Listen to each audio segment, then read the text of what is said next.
hindi pa pala.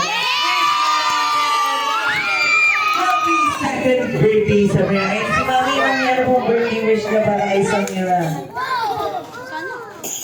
First of all, I would like to thank visitors who came here at the birthday of my daughter. And I wish lumaki siyang mabuting anak, mabuting bata, good health, God fairy, and magaling sa kapwa, at naging malusog, at maging magalino paglaki. Ay, yun naman. And first of all, part of Jollibee, una ng araw, kami rin po ay nagpapasalamat for choosing us to be part of Samira's second birthday celebration. Ay ang paglas ng ating sayawan at